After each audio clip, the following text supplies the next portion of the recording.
ሁሌ ስትገናኙ የምትጋብዛት አንተ፣ የምሳ የምትከፍል አንተ፣ የሩም የምትከፍል አንተ። እቃውን ይኸውልህ ብሩን እንካፈለውና አላገኘሁትም በላ። አሁን ራሱ የምትሄዱበት ጋር የምትከፍለው አለ ብር ይዛል። ሁሌ እኮ ነው በቃ ስለዚህ አሁን ብሩን እንካፈለው። አልረፍኩበትም በላ። እንደዚህ ይሻላል አይሻልም? ደግሞ ለሴት ብር ነው። ኧረ በእናትህ ነው አየሁ ካንተ እየተቀበለች ያላትን ብር አየሁ። አንተ የሁሉ ብር አለ በቃ ባለቤት ስለሆንክ አታውቅም።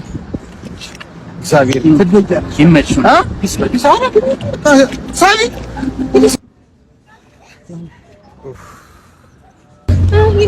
ምንም ልደርስበት አልቻልኩም። በእናትሽ እንዴት እንደሚሮጥ በስመ አብ በቃ ምንም ልደርስበት አልቻልኩም። ብዙ ብር እኮ ነበረው።